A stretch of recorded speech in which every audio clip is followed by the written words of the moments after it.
Bueno, vamos a estar con ellos en la presentación de la clase, así que desde ya yo les doy las muchas gracias al segundo, tercera de la carrera de psicología por esta predisposición y la apertura de poder acompañar a sus compañeros del cuarto de educación. Así que, bueno, si ya están organizados Ángel y Valentín, les vamos a ceder el espacio. Les ubico un poco en el espacio-tiempo de lo que van a estar desarrollando ellos hoy. Van a estar desarrollando la segunda parte de las teorías del aprendizaje que hacen referencia siempre al campo de la educación, ¿sí? Bueno, entonces, ¿ya están dispuestos Ángel, Valentín, para tomar la posta de la clase? Buenas tardes, estimada profesora Lelia. ¿Cómo se encuentra? Buenas Bien, tardes. bien. Sí, ya Eh, estamos. Valentín y Ángel, si ustedes tienen la posibilidad, si no tienen problema de internet, yo quisiera que me tengan la cámara encendida, por favor, ¿sí? Sí, sí, espero que se me pueda ver porque es un poco lenta. Ahí está. Yo aprendo por ahí, profe. Uso, Sí, uso ciertos efectos. sí, porque se te ve absolutamente distorsionado, muy Sí, fantasmagórico detrás de tu rostro. Te cuento que tenés la mitad de tu cabeza. voy a cambiar esta. No se preocupen. Esto creo que es.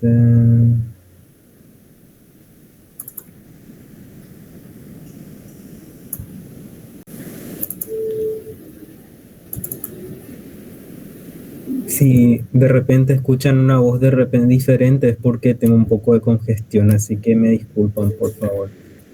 Estoy un poco congestionado, así que de repente me sale un poco de tos. Me vino mal el... Ahí está. Espero que salga mucho mejor esta imagen. Aquí estamos. A ver. Sale así, Porque la mitad de tu cabeza se arma y se desarma. sí, pero el tema es que detrás hay ropa, No, no, entonces tranquila, no bueno, va a no ser un sé. ambiente de aprendizaje si ven la ropa detrás, van a pensar que se tienen que ir a comprar ropa. Entonces, Compas, ahí ya mandé el PPT que mandó Valentín al grupo de WhatsApp. Bueno, bueno, buenas tardes, queridos jóvenes. ¿Cómo se encuentran todos? Doctora Nelia, muchas gracias por este espacio. Nosotros nuevamente vamos a hablarles del cognitivismo. Bueno, a ver, ¿alguien ya llegó a escuchar hablar del cognitivismo? ¿Algo que les suena o algo así que me podría decir? ¿Algo, alguna idea o algo así, alguna idea vaga? ¿Alguien que se anime me puede decir? Apago el micrófono y escucho a dos personas por lo menos que me pueda decir.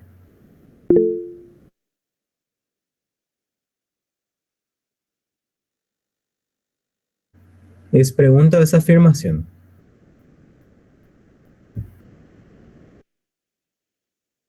Y por lo poco que sé, entiendo que estudia los procesos mentales, la cognición y todo eso, pero desde una perspectiva más mental, digamos.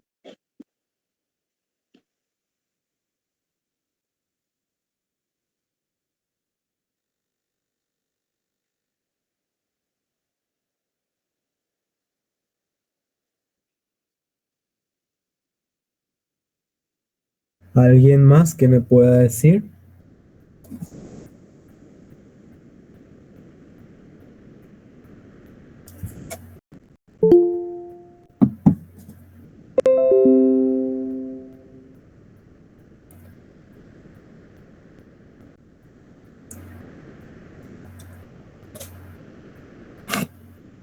Bueno, ¿nadie más?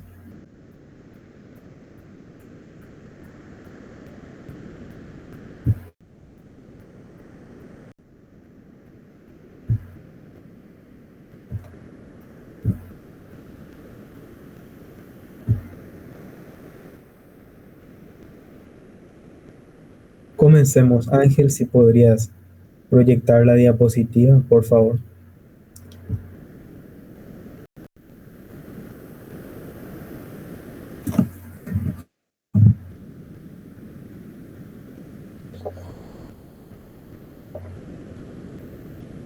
Avísame cuál es, sí. La que es de teoría esencial. Esa es. Teoría del aprendizaje guía esencial. Esa es la que vamos a proyectar.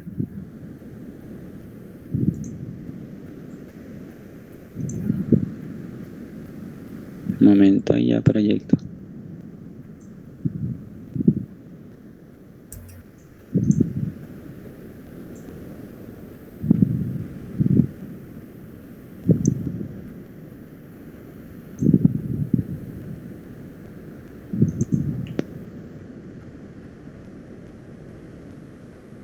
Bueno, Ahí ya está. nosotros vamos a explorar con esto desde el constructivismo de Piaget hasta el enfoque sociocultural de Vygotsky, donde ofrecen valiosas perspectivas sobre el papel del docente, el estudiante y el entorno de aprendizaje. Prosigamos.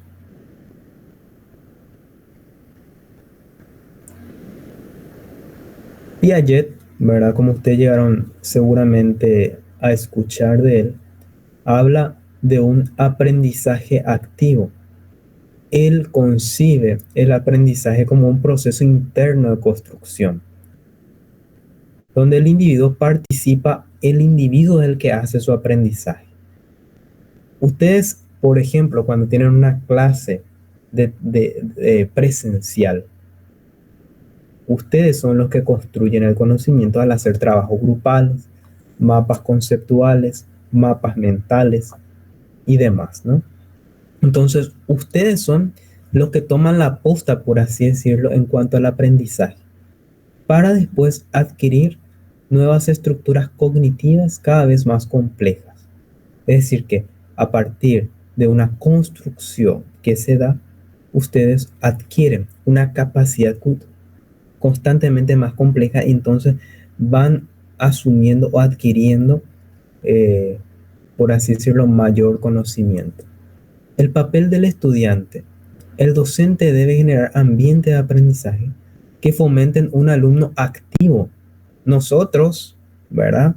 Los que estamos aquí dándole esta clase, tenemos que fomentar en ustedes el aprendizaje activo, que transforme el pensamiento y construya su conocimiento. Por eso es que nosotros hicimos la indagación de conocimientos previos para saber si ya tenían alguna idea de lo que es el cognitivismo, ¿no? Entonces, el estudiante, como nosotros dijimos al principio, es autónomo, que el estudiante es el que hace de por sí las cosas dentro de esta teoría y el proceso de aprendizaje donde la experiencia previa es fundamental. Cualquier experiencia previa para esta teoría es fundamental porque nosotros no podemos construir una casa sobre la tierra. Si nosotros construimos una casa sobre la tierra, ustedes saben que viene la tormenta y va a echar todo. Entonces se tiene que tener unos cimientos y esos cimientos son las ideas previas que se tienen acerca de lo que nosotros vamos a hablar. ¿Me explico? Bueno, prosigamos, Ángel. Apago mi micrófono y le dejo a mi compañero hablar. La teoría sociocultural de Vygotsky tiene 3 fases, por lo que podemos ver aquí. Dice aprendizaje evolutivo. Vygotsky afirma que el aprendizaje está condicionado por la sociedad en la que nacemos y nos desarrollamos siendo un proceso evolutivo. En este caso, como dice ahí, nosotros a base de nuestra cultura es que vamos desarrollando ciertos hábitos y nos educamos constantemente, porque cada cultura tiene su propia educación y esta puede ir moldeándose y cambiando al pasar de los tiempos. Aquí lo que se destaca el papel de docente. El docente es un orientador y dinamizador que debe conocer la individualidad cognitiva de cada estudiante para guiarlos en su proceso de aprendizaje. En este caso, el docente no es el protagonista, no es solamente el que le da el conocimiento, sino que adecua lo que sería la enseñanza a cada estudiante, ya que el estudiante es lo que sería el protagonista. Y el papel del estudiante El estudiante es un actor activo y dinámico que construye su aprendizaje de manera colaborativa, siendo la socialización un elemento esencial.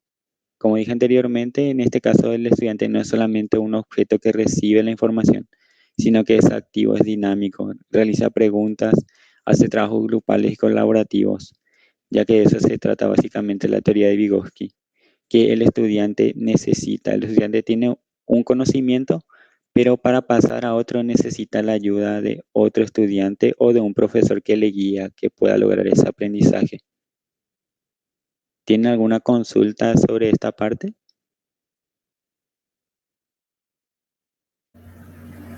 ¿O algo que le llamó la atención?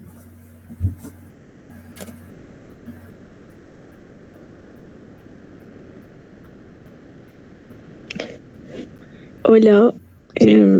no, bueno, yo no entiendo muy bien cuál es la relación entre que el aprendizaje esté condicionado por la sociedad y que sea un proceso evolutivo.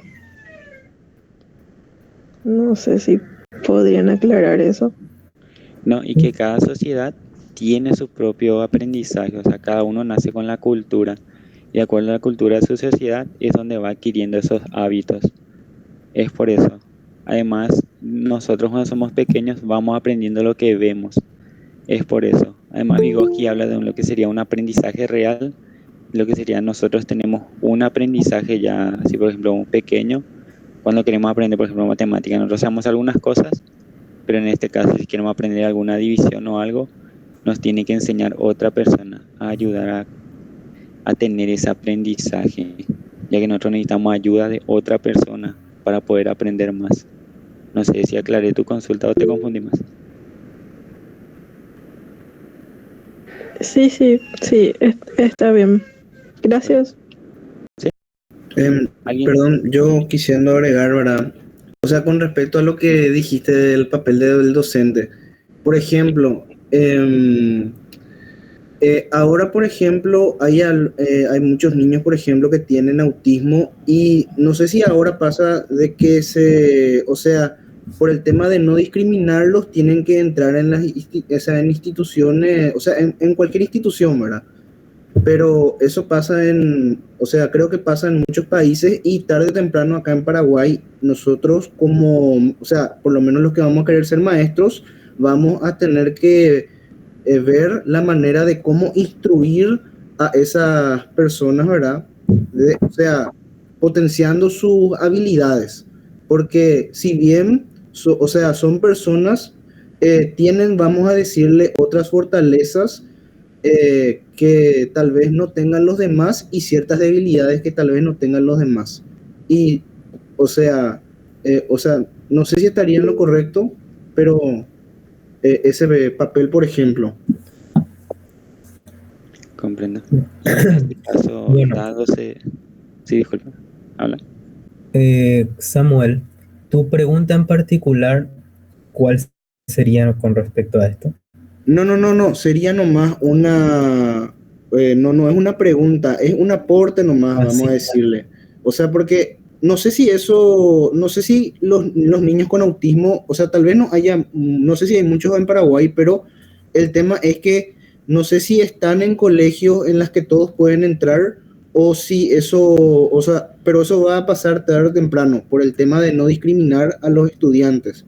Y por lo menos para los que queramos ser profesores, nosotros tenemos que estar preparados para poder instruir y para poder ser ese guía que ellos puedan, o sea, para que podamos guiar su educación, porque si bien, o sea, es que son, vamos a decirle, diferentes, tienen ciertas virtudes y ciertas debilidades que nosotros vamos a tener que tratar de, o sea, las fortalezas potenciar. Vamos, ¿Sí? Mira, los colegios pueden aceptar o no también a los niños que tengan deficiencias o capacidades. Lo que pasa es que las docentes en su malla curricular, como docentes ya, no tienen eso, que es el cómo tratar con niños especiales. Sí. Lo que tienen es la especialidad. Entonces tienen que hacer otra vez una subespecialidad aparte de lo que es ya la carrera para la docencia. Ellos no tienen eso. Entonces algunos docentes no están preparados, otros sí. Y ahí es donde hay algunas veces esos choques o los padres tipo se sienten muy discriminados o demás cosas, porque algunas veces los docentes mismos no tienen esa especialización para poder tratar con esos alumnos, porque son alumnos diferentes a la mayoría de los alumnos que tiene la profesora. Bueno, si Permiso. me permiten, la profesora Lelia quiere hablar. Antes Sí. de que hable la profe Lelia, un pequeño apuntamiento, ¿no? La ley 5136 es la ley de la educación inclusiva. Ella habla en el artículo 4 para adelante de que a nadie se le puede negar una inscripción cuando la persona tiene esta discapacidad, porque esto lo dice la ley, esta discapacidad. Y es cierto lo que dice la compañera Jazmín, Samuel, que la mayoría de los docentes, no todos, pero muchos docentes, no saben cómo abordar, porque esto se llama temas de adecuación curricular, son situaciones de adecuación curricular que hace que los chicos con esta situación de autismo, esta discapacidad, tengan que recibir en cualquier institución, sea pública o privada. Eso dice la ley. Ahora le dijo a la profe Lelia para que pueda hablar. Sumado a lo que venían conversando, es importante tener bien presente que actualmente, según las disposiciones también de las resoluciones ministeriales del Ministerio de Educación y Ciencias, no se le puede negar matriculación a ningún estudiante. Sí se establece ya a través de los mecanismos de inserción académica, porque tratamos de ser una educación inclusiva. La ley que acaba de mencionar Valentín, la ley 5700 y no recuerdo la última parte. Si me puedes recordar, por favor. 5136, profe. 136, ahí está. La ley 5136 es una ley que garantiza el acceso de la educación a todas las personas, no solamente en las escuelas, sino en todo el sistema educativo. También se tiene garantizado el acceso a la educación superior. Ahora bien, el Ministerio de Educación tiene algunos protocolos para poder adecuar a los estudiantes, o sea, para que se pueda. ¿Cuál es la finalidad real de la inclusión? No es solamente que un chico esté en el aula, sino es la integración, ¿verdad? ¿Con qué finalidad es esta? Con la finalidad de que, así como ustedes bien dijeron, tienen cualidades, habilidades diferentes, que puedan desarrollarse de la mejor manera posible conforme lo que dé su potencialidad. Y también en la reglamentación del Ministerio de Educación existen dos procedimientos dentro de la adecuación curricular nuevamente, ¿verdad? Una adecuación significativa y una adecuación que hace referencia a adecuación significativa significa que se van tomando algunas pequeñas modificaciones en el contenido programático del estudiante conforme con la afección que éste maneje, porque existen cosas que nosotros le vamos a pedir al estudiante, pero por la realidad de sus habilidades en desarrollo, él no va a poder hacerlas, ni aunque se dedique mañana, tarde y noche sobre él, porque sencillamente no tiene la posibilidad de hacerlo. Sin embargo, hay otras habilidades que a lo mejor lo hace de una forma más lenta, pero con esfuerzo, con dedicación va a poder lograrlo, ¿verdad? Por eso hablamos de aquello significativo, es aquello que va a tocar el contenido programático de la asignatura, y adecuaciones metodológicas le llamamos a aquello que no va a tocar el contenido, pero sí va a adecuar el tiempo de desarrollo del alumno. O sea, voy a cosas más concretas. De repente hay alumnos que van a desarrollar, o sea, los alumnos normotipos, por decirlo de alguna manera, aquellos que tienen un desarrollo sin ningún inconveniente, entre comillas, te van a hacer 6 ejercicios de matemática en el tiempo de 40 minutos. Eso es lo que la profesora elaboró. Ahora, para este alumno que está con una adecuación metodológica, a él no le vamos a pedir los 6, le podemos pedir 3, porque es lo que nos dice la adecuación curricular que él puede hacer. Y me van a decir, profe, ¿quién nos dice? ¿Quién hace la adecuación curricular? Bueno, para el Ministerio de Educación hay varios procedimientos para hacer la adecuación curricular. Lo primero que la familia está obligada a hacer es presentar el documento a la dirección del colegio en el cual se especifique a través de un diagnóstico médico y de un diagnóstico psicopedagógico cuál es la afección del estudiante y cuál es el alcance de aprendizaje que puede desarrollar este niño. Si la institución cuenta con un psicólogo pedagógico, ese informe automáticamente el director de esa institución deriva al psicólogo pedagógico y a partir del desarrollo de este análisis que va a hacer el psicólogo con relación a esto, al psicólogo educacional, me corrijo, este psicólogo va a mirar el informe del psicopedagogo y el informe neurológico seguramente que va a llegar ahora. Y a partir de allí él va a hablar con cada profesor si es que él ya está en la secundaria o con el profesor de grado si es que están en primero o segundo ciclo, para que a partir de allí el psicólogo conjuntamente con el docente de clase del aula van a estar elaborando las habilidades que este alumno va a poder desarrollar. Y todo ese informe se envía hasta la supervisión de la zona. La supervisión de la escuela tiene que dictaminar ese reconocimiento de esa adecuación curricular, sacando, como les dije, un dictamen correspondiente y a partir de allí la adecuación de ese niño y la manera que le van a estar enseñando en la escuela está ya garantizada por esta inclusión, ¿verdad? En las universidades, generalmente, porque ya llegan también personas de esta naturaleza a las universidades. Esta no es una práctica nueva y esto es importante que ustedes lo sepan. La inclusión se fue dando en las escuelas de manera paulatina desde el 2009 más o menos en nuestro país. Y actualmente ya esas primeras personas que ingresaron con esas adecuaciones ahora están llegando a la universidad. En otro espacio de trabajo que desarrollo, a mí me corresponde dictaminar las adecuaciones curriculares para la universidad. Entonces, ¿qué es lo que se ve? Se ve qué asignaturas va a estar desarrollando en la carrera, cuáles son las orientaciones que te da el neurólogo y el psicopedagogo con relación al desarrollo de la asignatura, hasta qué nivel de profundidad se puede llegar a desarrollar y a partir de allí se le arma el desarrollo de la clase a ese estudiante, ¿sí?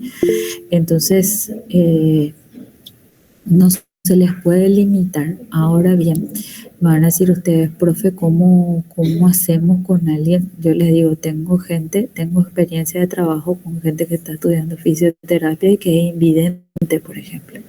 Entonces, ¿cómo se hacen con esas personas? Se hace también, aparte de mirar el documento que ellos presentan, se hacen las reuniones con las mismas personas y ellos van indicando cómo les sería más factible desarrollar el aprendizaje.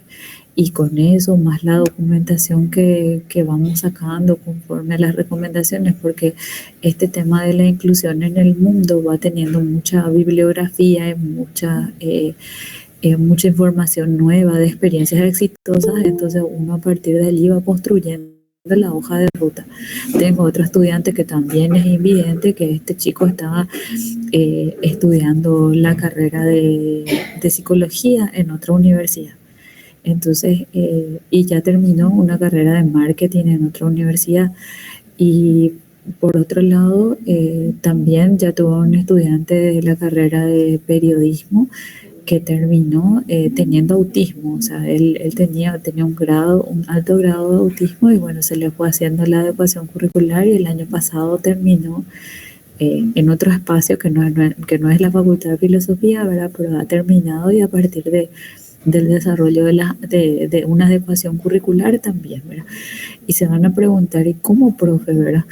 Y les cuento que Si bien ellos no desarrollan el 100% de todos los contenidos, porque no es porque no quieran, sino porque simplemente no lo pueden hacer, se deja también la constancia y la salvedad en qué habilidades ellos sí están desarrollándose para poder ejercer su trabajo y en qué habilidad y en qué espacios no, ¿verdad?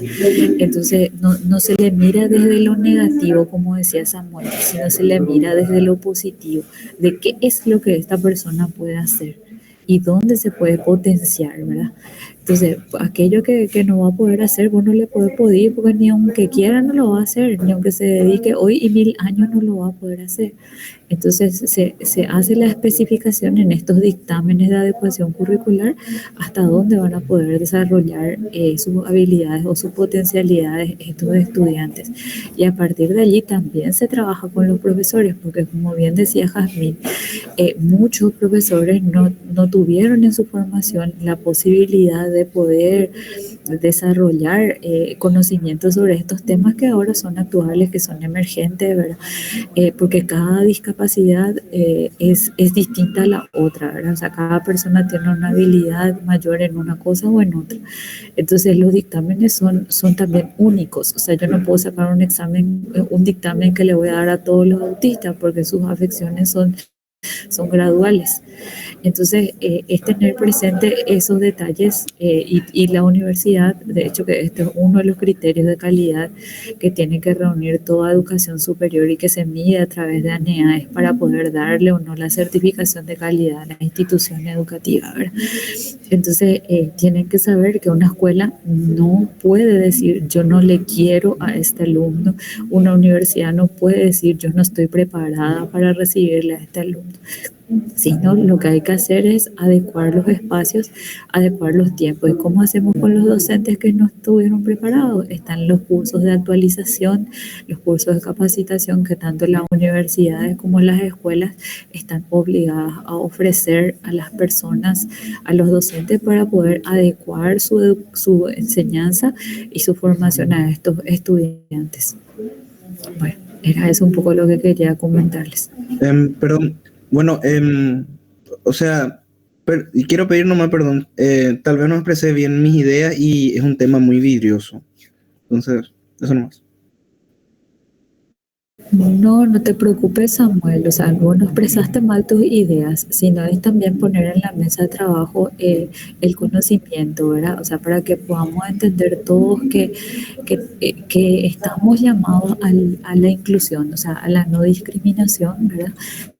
Y sobre todo, a mí me gustaba mucho un escrito que había leído haciendo el curso del doctorado, ¿verdad? Donde nos decían que el trabajo más fuerte a veces no está en el chico que tiene su discapacidad, sino está en la aceptación del grupo.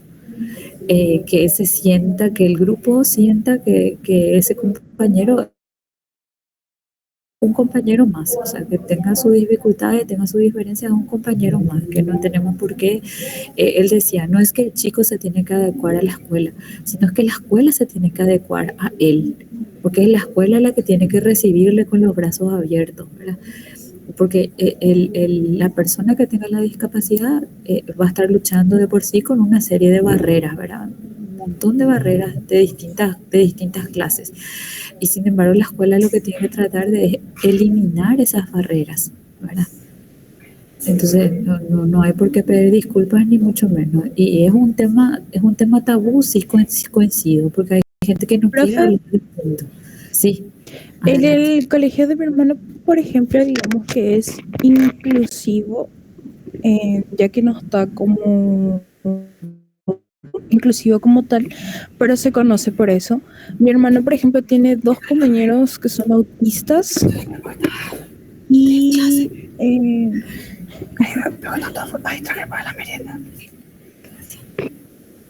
bueno, y estos alumnitos, por ejemplo, mi hermanito entiende y él sabe y él me comenta y me pregunta cómo tratar con ellos, cómo hablar con ellos y demás cosas, y yo trato de guiarle con eso.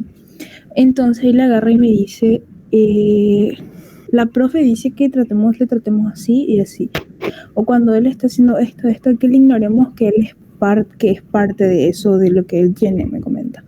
Después también en los actos culturales me llegué a fijar que hay una nena que está creo que en primer grado que tiene déficit motora, o sea que no puede caminar y creo que muy poco mueve sus manos. Y sus compañeritas le incluyen a ella. Es como que hay que mover sillas o demás y las compañeras le mueven a ella primero y luego mueven su silla. O cuando están en fila y tienen que entrar a clase, las compañeras, por ejemplo, se agrupan y también la ayudan. Hay siempre inclusive un tipo de escuela de inclusión.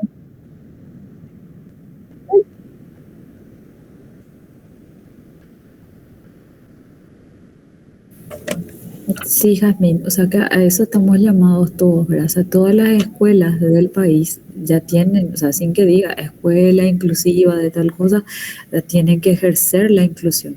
Pues ese es un derecho que tienen todas las personas portadoras de discapacidad.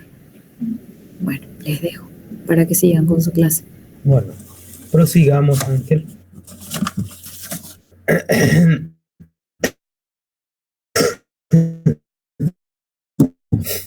Entonces, el aprendizaje significativo de Ausubel habla de los conocimientos previos. Primeramente, el factor más importante que nos habla este teórico es que lo que influye en el aprendizaje es lo que el alumno ya sabe, es decir, la estructura cognitiva previa.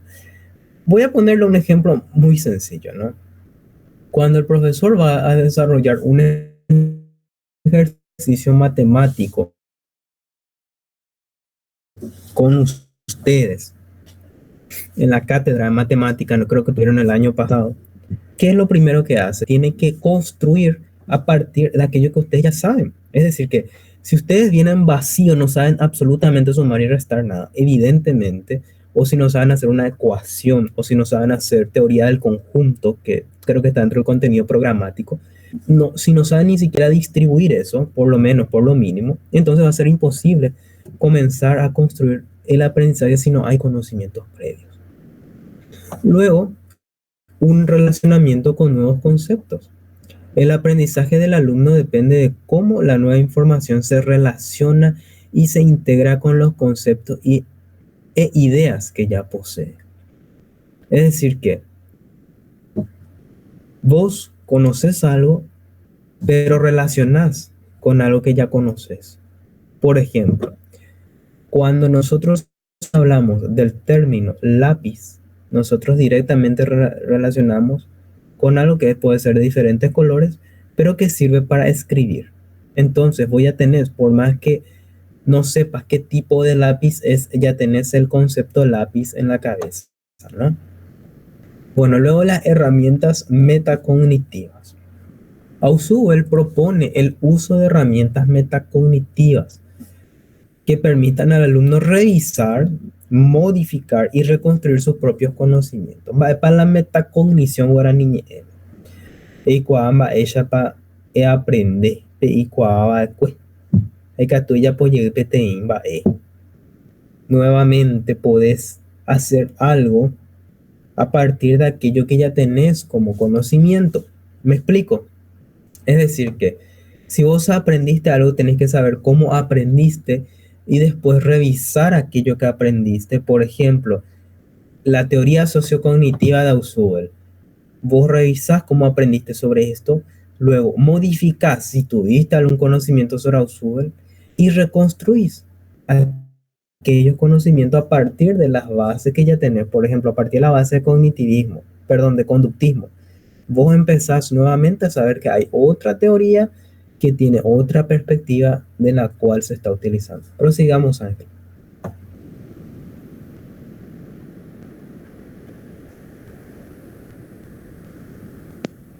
En este momento hablamos del enfoque humanista.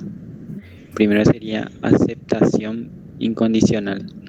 El enfoque humanista se centra en el desarrollo de la personalidad y el crecimiento existencial, aceptando a las personas tal como son.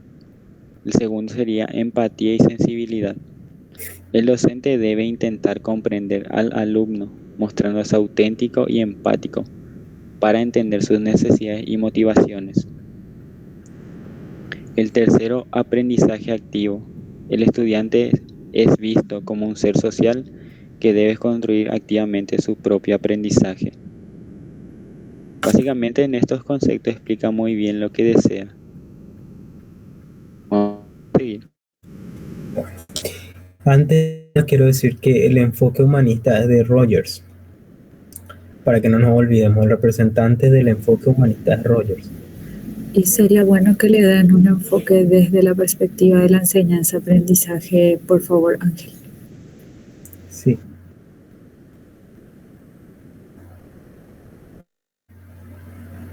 Bueno, el rol del docente como investigador. El docente dentro de esto, de esta teoría, es investigador, conoce los procesos que ocurren en el aula para comprender mejor a sus estudiantes. Es decir, hoy cuadran para la aula de pica tu ya un de ponerla y estudiante cuerda y te mismo de cuerda. El docente es un facilitador del aprendizaje. Es decir, que guía a los estudiantes a partir de las ideas previas. El estudiante facilita, el docente facilita, tiene que ayudarle al conocimiento del estudiante. Luego es mediador entre el conocimiento y la comprensión de los alumnos. Es decir, que ya nos contrastando entre lo que es el conductismo y entre lo que es el cognitivismo, podemos ver que el docente es un medio. Sin embargo, en el conductismo el docente es aquel que dirige, ¿no? Hay que ver esta gran diferencia que nos habla el enfoque humanista. Ángel. Dice rol del estudiante. Participación activa. El estudiante debe ser un actor activo y dinámico en su propio proceso de aprendizaje. En este caso es el contrario del conductismo, ya que el estudiante era solamente un ente pasivo, alguien que recibía solamente información. Construcción colaborativa. El estudiante construye su aprendizaje de manera colaborativa a través de las relaciones interpersonales. En este caso, en relación con los demás, trabajos grupales, trabajo colaborativo y demás. Y aprender a aprender. El estudiante debe desarrollar habilidades metacognitivas para aprender a aprender de manera autónoma. En este caso, aprender, o sea, ver cómo aprendimos y volver a modificar, dar nuestro propio significado. ¿Continuamos? Seguimos. Podríamos hacer un resumen de las teorías. En la teoría del constructivismo de Piaget existe un proceso interno de construcción. El docente genera ambientes de aprendizaje activo y el estudiante es autónomo responsable de su propio aprendizaje. Vygotsky habla de un proceso evolutivo condicionado por la sociedad, orientador y dinamizador, conocer la individualidad como papel docente.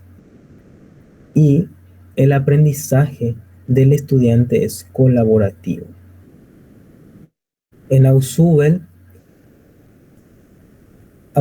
siempre habla de relacionar con conocimientos previos. Facilita el aprendizaje, investiga procesos. Revisa, modifica y reconstruye conocimientos el estudiante. Y el enfoque humanista, esto nunca se olvida, el representante Rogers, desarrolla la personalidad y crecimiento existencial. Intenta comprender al alumno y ser empático. Ser social que construye activamente su aprendizaje. El alumno, dentro del enfoque humanista, es un ser social que construye activamente. Él es el que construye el aprendizaje.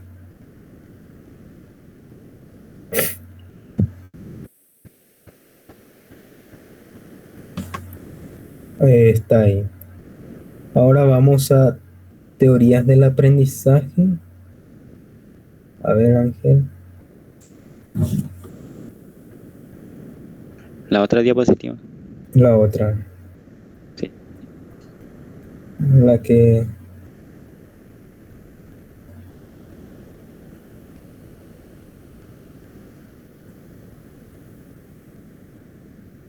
La que habla de Brunner. Sí, esa. Vamos hasta Brunner.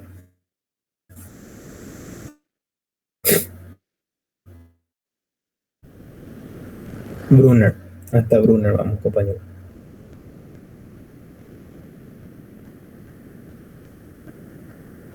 Ahí. Bueno, también conocemos a un teórico. Vamos a conocer a un teórico que se llama Brunner, ¿no? Que tiene apellido Brunner. Este teórico dice que el poder del descubrimiento, es decir, que tiene la capacidad para cambiar la creencia de las personas y sus sentimientos. Él dice que el estudiante aprende mejor cuando se involucra activamente en la construcción de su propio conocimiento. Es decir, que el estudiante verdaderamente aprende cuando es aquel que comienza y busca, que se impresiona, que está constantemente en una búsqueda y que entra en este descubrimiento. Hoy esto pasa por el conocimiento, entra en la impresión, ¿verdad? Luego, los sistemas de procesamiento. Él habla de que el alumno utiliza para transformar y construir información de modelos de la realidad, la acción, las imágenes mentales y el lenguaje. Todos ellos son sistemas de procesamiento. Y esto a su vez tiene unas modalidades en las cuales se representan. La representación enactiva, icónica y la simbólica. Bueno, esto es de Brunner. Vamos más abajo. No, sí, ahí. Ahí. Bueno, entonces, el descubrimiento guiado implica dar al aprendiz las oportunidades para involucrarse de manera activa y construir su propio aprendizaje a través de la acción directa.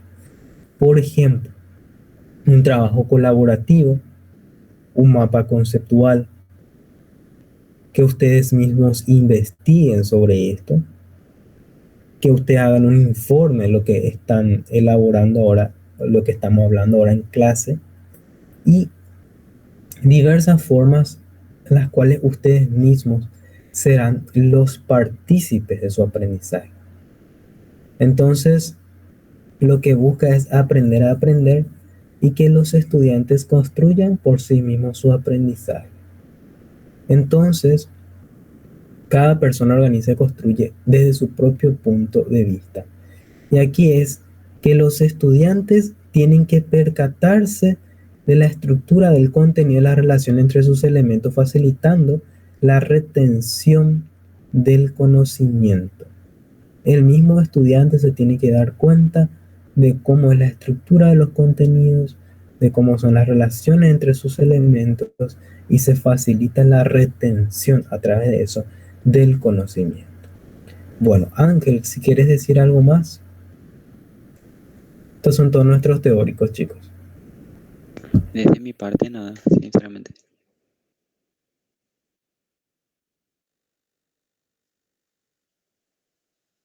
Bueno, ¿alguna pregunta? Sí, el lado anterior, el humanismo, Carl Rogers, él fue el principal, o sea, él fue el primero de lo que sería el cognitivismo. Él veía anteriormente la enseñanza conductista y él rechazó rotundamente lo que sería la pasividad del alumno. Él no estaba de acuerdo en eso. Es por eso. Él pensaba que el alumno tenía que ser activo, desarrollar también su pensamiento y que el docente solamente tenía que ser un facilitador, tenía que darle contenido, pero tenía que ser activo también el alumno. Hasta esa sería mi aporte. ¿Alguna consulta que tengan hasta ahí, chicos?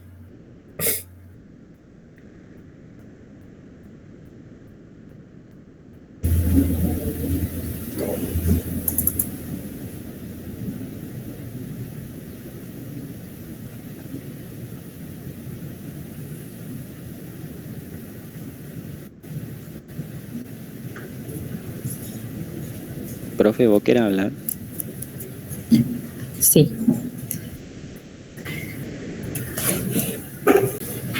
No sé si los estudiantes tienen alguna pregunta más, pero acá es importante. Yo quisiera que vuelvan un poco al primer teorizador, que justamente es Piaget, que él tiene unos aportes muy importantes que quiero que lo vuelvan a plantear desde la perspectiva del desarrollo del aprendizaje. Si pueden ahondar un poquitito más en su explicación allí, sobre todo desde el rol del docente y desde el rol del estudiante con relación a estas estructuras cognitivas que hace referencia Piaget, o sea, por qué es tan importante y por qué es tan trascendente Piaget dentro del cognitivismo, porque él es el que va abriendo un poco la puerta de entrada y hace este traspaso de la realidad del aprendizaje de los estudiantes más allá del conductismo, y que también lo vincula con una estructura fisiológica que tienen las personas. Y si me podrían explicar, por favor,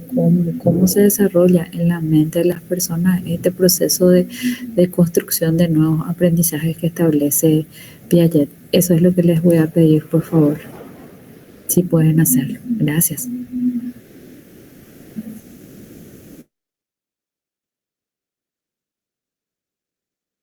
Ángel.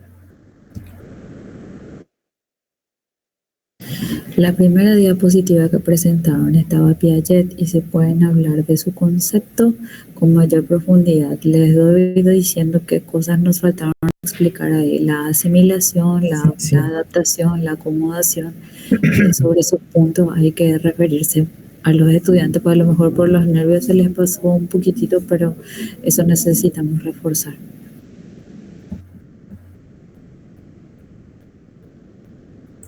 ¿Podrías proyectar esa diapositiva, por favor? Sí, pero esta es la diapositiva que proyectamos primero. Sí, esa, es esa. ¿Esa? Sí.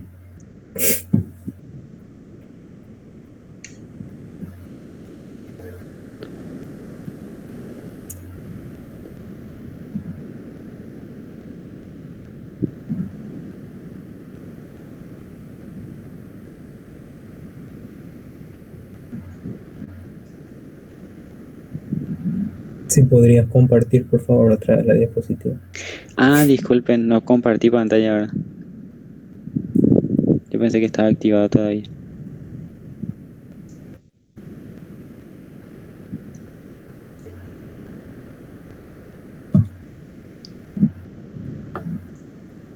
Ahora sí.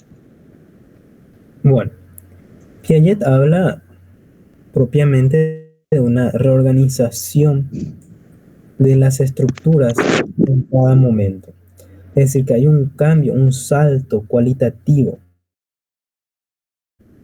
cuando nosotros empezamos a recibir nueva información y esto a su vez se recombina, ¿verdad? Se recombina con algunos esquemas mentales que ya tenemos. Es decir, que nosotros cuando vamos recibiendo la información, existe lo que se llama una especie de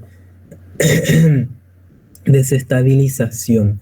Y esta desestabilización produce, como por así decirlo, voy a usar un término más sencillo, que es una especie de crisis, ¿verdad? No necesariamente desde el punto de vista de Freud, sino más bien de un punto de vista así mucho más sencillo, en el cual el estudiante va adquiriendo, ¿verdad? Por así decirlo, un nuevo conocimiento, y este nuevo conocimiento le produce como una especie de desestabilización. Cuando empieza a aprender, esto se va organizando como un ordenador dentro de la mente del estudiante, ¿no?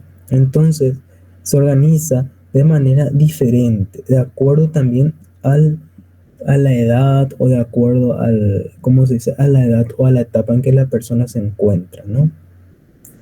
Eso por una parte. Luego de esto, nosotros podríamos llamar, cuando ya existe el aprendizaje propiamente dicho, después de esta desestabilización, pasa a otro aspecto que se llama la adaptación. El estudiante se adapta a aquel entorno en el cual se encuentra.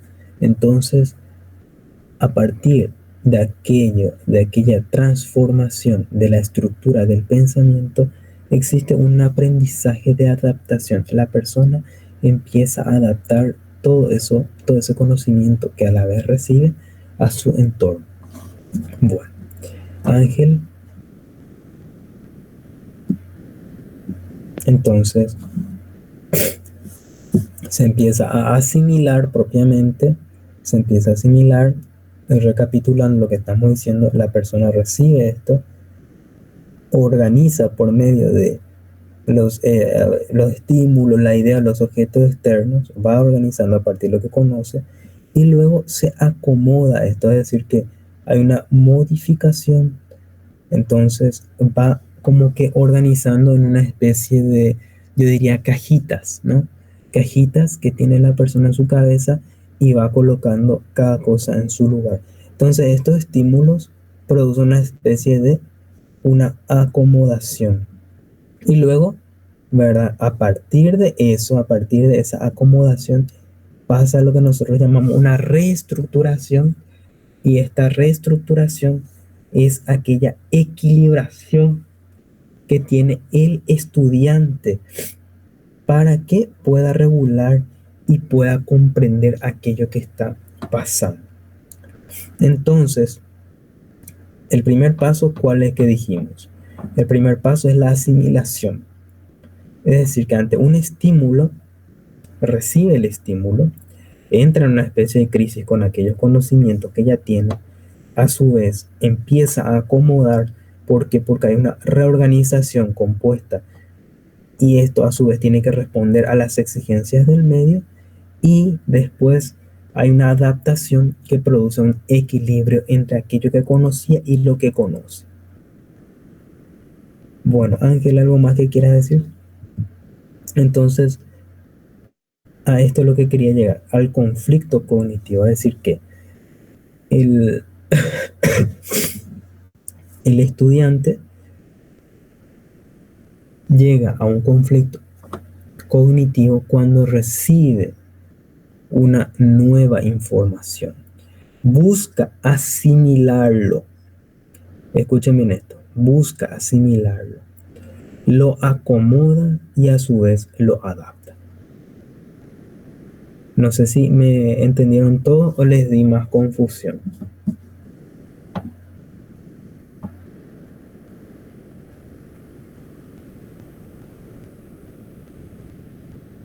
Clara Mesa, Samuel, ¿quedó claro?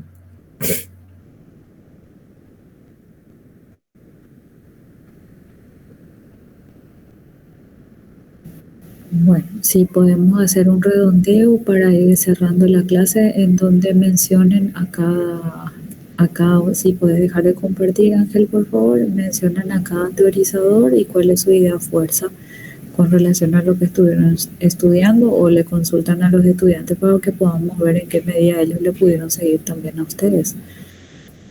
Bueno, les pregunto, chicos, ¿Piaget a qué es igual? ¿Me podrían decir algo a Piaget? Piaget, ¿cuál es su idea? ¿Algo que recuerdan de Piaget?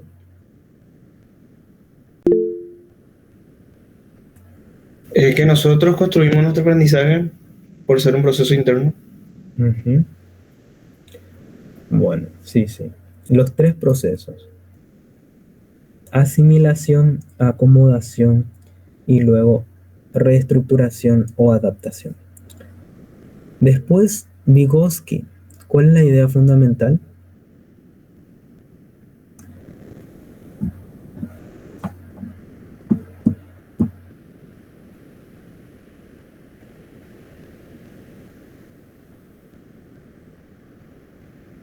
Vygotsky planteó la teoría sociocultural que decía que está el aprendizaje evolutivo, el papel de docente y el papel de estudiante. Uh-huh. Luego Brunner. Perdón, vamos a enriquecer más esa respuesta. Está bien, es bastante apropiada, pero es importante entender que para Vygotsky el aprendizaje social estaba en el aprendizaje entre los pares y sobre todo la capacidad de comunicación que pueda desarrollar cada estudiante con sus pares. El lenguaje para Vygotsky era sumamente importante, o sea, no solamente el expresarse con palabras, sino también todo lo que implica un proceso comunicativo, desde la mirada, la cercanía, el gesto en el rostro, o sea, todo para él iba generando un aprendizaje del otro y con el otro. Entonces, si bien es una teoría que quedó inconclusa porque Vygotsky murió bastante joven, él murió a los 32 años más o menos, y dejó una teoría inconclusa, una teoría en donde nos hablaba que existe dentro del campo del desarrollo de la persona una zona de desarrollo real, una zona de desarrollo próximo y una zona de desarrollo potencial, que es así más o menos como nos explicó Valentín, que existía una especie de estadios del pensamiento que nos genera Piaget. También Vygotsky va teniendo esas zonas de desarrollo cognitivo, por eso es que él también se lo agrupa dentro de los cognitivistas, porque él refiere que esta zona de desarrollo real, esta zona de desarrollo real, zona de desarrollo próximo y zona de desarrollo potencial, se va teniendo vida y va teniendo cuerpo en la medida que las personas vayan teniendo su aprendizaje con los demás, se vayan relacionando con los demás, y en ese relacionamiento se va generando el aprendizaje en la medida que comparten entre sí experiencias de trabajo, experiencias de construcción, van fortaleciendo los saberes, y esa zona de desarrollo potencial, cuando se convierte en una zona de desarrollo real, va teniendo nuevamente la estructura de encontrarse en posición de poder adherir nuevos saberes. Por eso es como una cadena que se va vinculando una con otra. Por eso es que él habla de que la zona de desarrollo real inicial pasa por una zona de desarrollo próximo, llega hasta el potencial, ese potencial se convirtió en real cuando el aprendizaje ya es verdadero, y de vuelta empieza la cadena, ¿verdad? Nos vamos aprendiendo hacia nuevas cosas, aparece la zona de desarrollo próximo, que estamos a punto de desarrollar con nuestras habilidades personales. Pongamos, por ejemplo, una persona que tiene la capacidad de redactar, de escribir. Esta persona tiene la habilidad de escribir muy bonito. Cuando vaya a la institución educativa y esté en el bachillerato y se les enseña la manera de redactar, por decirles, un ensayo que va a tener la posibilidad de aplicar muchos recursos literarios, él cuando se ponga a escribir y tenga esa habilidad de poder aplicar toda esa capacidad que tiene de poder usar metáforas, comparaciones, personificaciones a través de un ensayo literario, es la habilidad innata que él había traído porque le gusta y empezó a leer un montón de información con la que fortaleció esa habilidad innata. Cuando el profesor le va contando que eso que él sabe hacer se llama metáfora, se llama hipérbole, se llama comparación, él se va pasando de la zona de desarrollo real a la zona de desarrollo próximo. Su potencial es grandioso porque su zona de desarrollo potencial es grandiosa porque él puede aplicar todo eso que tanto le apasiona en una construcción literaria muy bien hecha. Entonces, de la mano del profesor, él pasa de la zona de desarrollo real a una zona de desarrollo próximo donde se le suma todos los saberes teóricos nuevos, y el estudiante, al asimilar toda esa información, se convierte esa información nueva en un aprendizaje real y llega hasta esa zona de desarrollo potencial que era el inicio, que era todo ese campo fértil que él tenía para poder producir, y cuando lo produce y cuando construye, elabora él mismo un ensayo lírico muy bueno, ha cumplido el proceso, pero ese proceso no se estancó ahí. O sea, él ya sabe redactar y redactó súper bien, pero eso le va a dar pie a él para que la próxima vez ya no haga un ensayo, sino haga un cuento literario. Cuando aprenda a hacer un cuento literario y lo haga súper bien, va a pensar en hacer una novela, y así van naciendo los escritores, ¿verdad? A lo que voy es que Vygotsky habla de que en la medida que los demás puedan valorar nuestros avances, puedan valorar nuestros procesos de trabajo, eso fortalece el aprendizaje que nosotros estamos desarrollando. Por eso es que nuestros pares, nuestros compañeros, nuestros profesores son muy valiosos, y ahí está, dentro de nuestros pares, de nuestros compañeros, de nuestros profesores, está representada la sociedad.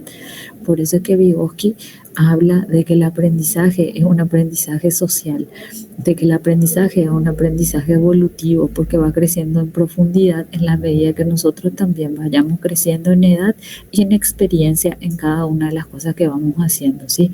Así que el aprendizaje que él genera, o sea, el aporte que él genera a las teorías del aprendizaje es muy valioso y digno de tenerlo presente siempre. Perfecto, gracias, profe. Ahora, una última persona que nos quiera dar algo que le gustó de Ausubel, que nos quiera hablar de Ausubel. Y ¿De alguna después idea? Brunner, y con eso cerraría. Sí, profe, creo que de Brunner ya habló alguien aquí. No sé quién habló de Brunner. Brunner y Ausubel, dos personas. Que nos hablen, por favor, de ellos, ¿sí?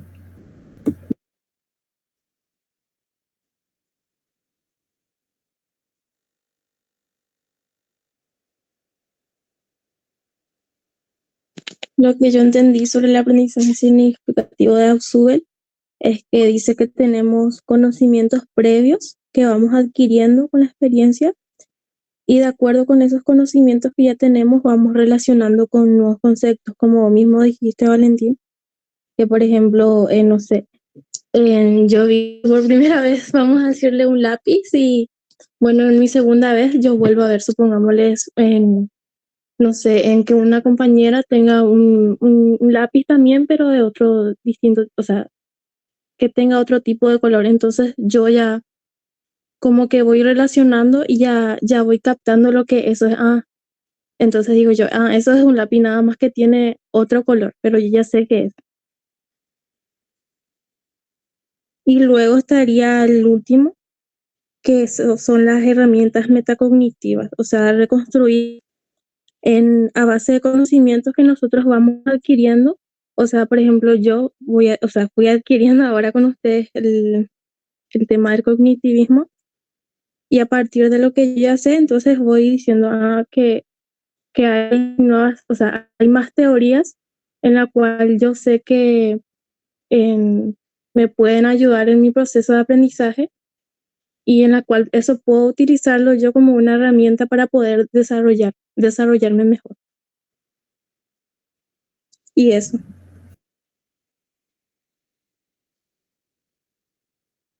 Muchas gracias, chicos. Yo estaba hablando que ya decía mi micrófono está apagado. Bueno, entonces creo que algo de Brunner ya me hablaron también, que es el enfoque humanista, por último ese, y luego ya cerramos.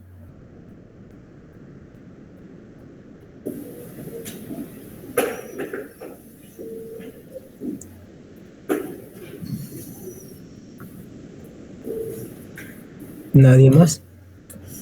Bueno, hay una tarea que hicimos con Ángel para ustedes y que enseguida él me va a pasar seguro, solamente que no pudo pasarme ahora todavía, pero la tarea está dentro de la planificación, en la que ustedes van a elaborar un informe, pero ese informe van a tener la ejemplificación, van a tener el link donde ustedes van a entrar, van a ver cómo se hace un informe. El informe no es así exageradamente estricto, porque nosotros no estamos buscando que ustedes sepan hacer informes en el sentido de hacer un informe académico que vamos a elevar a la dirección. No. Este informe lo que busca es que ustedes hagan justamente como lo dice su nombre, informen acerca de lo que hicieron en la clase ahora, de los hallazgos, de lo que ustedes aprendieron. Ahí van a tener los indicadores que le va a decir qué tiene que contener el informe, y esto lo van a elaborar de esa manera. Ahí lo tienen completamente como lo tienen que hacer. Enseguida les paso cuando el compañero me pase, ¿sí? Entonces ahí van a plasmar tanto los hallazgos o los acontecimientos que surgieron durante esta clase, también van a hallar lo que aprendieron durante esta clase y qué cosas más importantes a usted le llamó la atención y cómo ustedes pueden relacionarlo con su, ¿sí? Profe Lelia, creo que quería hablar. Simplemente ya para ir cerrando, recordarles de vuelta que el humanismo está vinculado con Carl Rogers y que Brunner es el que habla del aprendizaje guiado y que van a encontrar en muchos libros que les hablan del andamiaje. Porque ¿qué significa este aprendizaje guiado? Significa que justamente el docente es aquel que, si bien arma la hoja de ruta hacia dónde va a ir el estudiante, no lo va dejando solo, sino lo guía más o menos de la mano, le sostiene hasta que el aprendizaje sea lo suficientemente consistente como para poder dejarle solo al estudiante que avance en su aprendizaje. Es otro de los aportes súper importantes que ustedes no tienen que olvidar dentro de estas características, porque después vamos a desarrollar por último, ya lo van a hacer conmigo, el aprendizaje sociocognitivo afectivo, que toma cada una de estas herramientas de estos teorizadores que nos acaba de presentar los compañeros. Entonces quiero que tomen nota de estos teorizadores, porque después vamos a ver cómo esto se puede ir conjuntando para poder sacar esta nueva teoría del aprendizaje que se le llama teoría ecléptica, en donde se toma todos los aportes más importantes de estos teorizadores y desembocan en el aprendizaje de enseñanza por competencias y capacidades, ¿sí? Bueno, así que es simplemente eso. Sí, ahí ya le envié, profe, la tarea a los chicos. Creo que te envié también en el WhatsApp. Lo tienes, la planificación. Dentro de la planificación está la tarea. Ahí tienen entonces creo que no es muy complicado, ¿verdad? Lo pueden hacer tranquilamente esto. Y yo creo que ustedes son capaces. Y muchas gracias por atendernos. Muchas gracias por estar en nuestra clase presente. ¿Sí? Buen resto de jornada. Gracias, profe. Bueno, muchas gracias, queridos estudiantes. Nosotros nos vamos a estar encontrando la próxima semana en la clase presencial, donde vamos a estar mirando también el resultado de sus exámenes. Y bueno, permanecemos en comunicación con todo lo que significa estas teorías del aprendizaje. Son muy valiosas porque sostienen el desarrollo de nuestra práctica en todo aquello que nosotros queremos desarrollar dentro de las aulas con los estudiantes. O sea, nada está al azar. Eso hemos aprendido de los conductistas, que la tarea del docente tiene que ser planificada. Nada tiene que quedar así como que a ver qué nos sale hoy y a ver qué les enseñamos hoy, sino al contrario, tenemos que ordenar cada una de nuestras acciones de acuerdo al resultado que queremos lograr con cada uno. Y para eso están estos teorizadores que nos fueron dando herramientas de trabajo, ¿sí? Muchísimas gracias, Ángel, muchísimas gracias, Valentín. Así que, bueno, vamos a seguir enriqueciéndonos en esta tarea de aprendizaje colaborativo, ¿sí? Sí. Bueno, Gracias a todos. ¿Sí? Gracias, Buen profe. resto de jornada. Gracias, profe. hasta luego, que estén bien. Que descansen, chicos. Gracias por Bendiciones. Tus exámenes. Gracias a ustedes también. Hasta luego.